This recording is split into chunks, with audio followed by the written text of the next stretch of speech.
Hey folks, Chef Cutting here. Want to talk with you about the awesome part of the culinary business that can be quite possibly the most important to everyone who comes and eats your food. And that, my friends, is sanitation.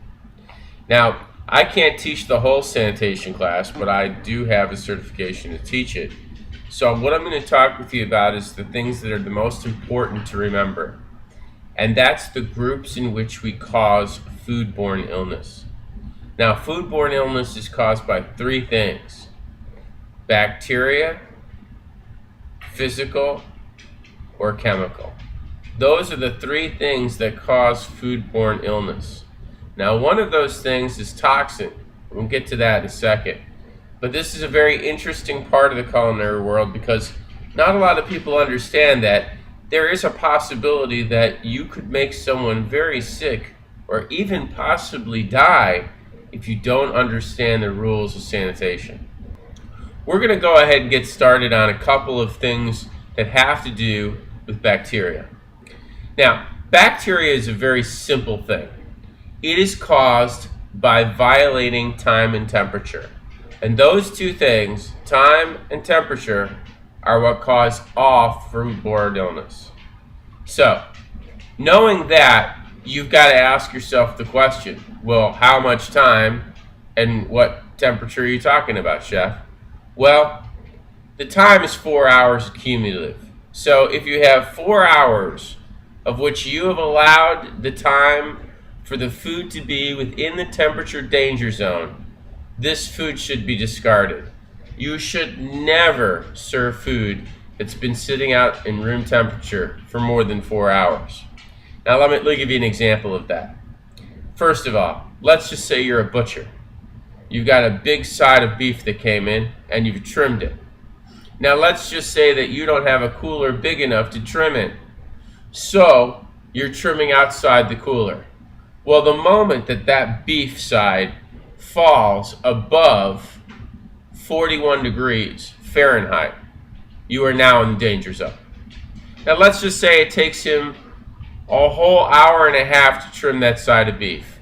And then when he trims the side of beef, he's not putting away what he trimmed in the cooler until he's done because he wants to finish the whole thing. Well, that first steak that he made has been now sitting out for an hour and a half in the danger zone. Now he takes it and packages all the steaks, still forgetting to put them back in the cooler as he packages them. Packaging takes another hour. That's 2.5 hours in the danger zone. Now he places them all in the cooler. Does that stop? No, because when he places them all in the cooler, they're probably 50 to 60 degrees.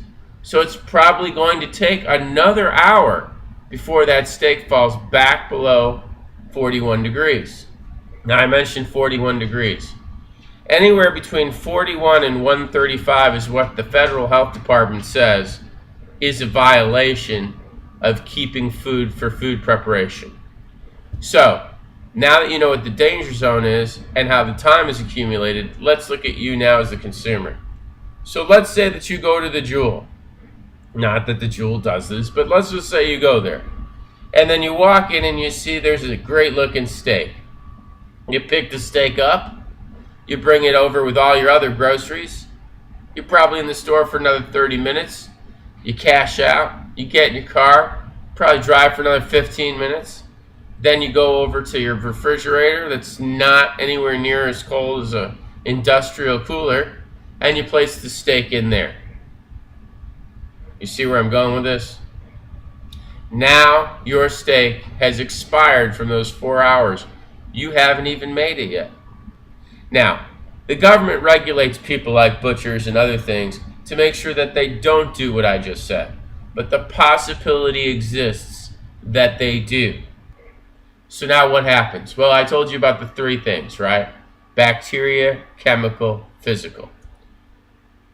This is a bacteria story. You take the steak out, you take the plastic wrap out and get ready to put a marinade on it. Get ready to prep it up.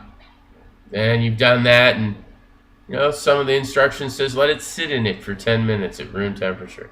but you forget and you let it sit for 20. Then you put the steak on the grill. But you like rare. So you just cook one side, the other side, throw some mustard, some vegetables on the plate. You're good to go. Next day, you wake up, feel a little achy. Later in the day, you start feeling sick, nauseated, and you try to go back in time and think to yourself, what could possibly have got me sick? And that steak never seems to come to mind. Was it the mustard? Did I not wash the plate? But it was the steak. So what I want you to understand here is the process of what happens with time and temperature abuse. You see, what happened was that once that steak went over the 4 hours, the bacteria got to an unacceptable level. Bacteria grows like this. Divide, divide, divide. Because steaks are muscle meat, the bacteria divided all over the steak, continued to divide until there was no more room on the steak. And then once that happened, the bacteria started dying. Because bacteria is a living organism. So when it started dying, you can just imagine when you eat death, you're eating sickness. The reason for that is it's toxic. See, once things die, they produce toxin. And that's what makes your steak toxic. So, you have learned one segment of the 3 items that really do cause foodborne illness, and that's bacteria. The other 2 are very simple. There's one reason why you don't keep chemicals near food preparing areas. Because if the chemicals get in, you could get someone sick. The last thing, physical. Easy one. How about a nail? How about a screw from a blender machine in a cocktail? Any of those things can be considered physical.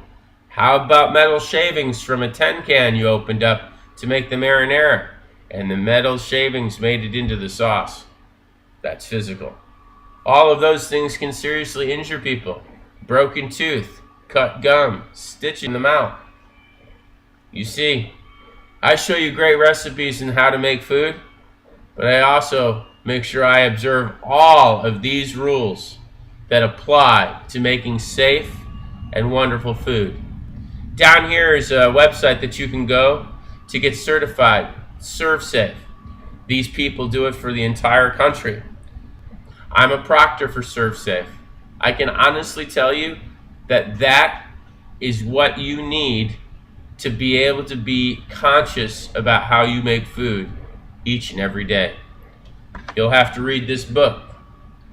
This is a book that's mandated by anyone in the field of culinary arts to pass at 90% or above. They have classes for that. I highly suggest that if you're interested in the culinary arts, you take my word for it, find someone like me who can teach you this very, very important part of your business, and believe me, you'll be way ahead of the game from a student level all the way up to professionals. This is the most important part of keeping your food safe for your guests. I'm Chef Ted Cutting, wishing you safe and wonderful culinary arts.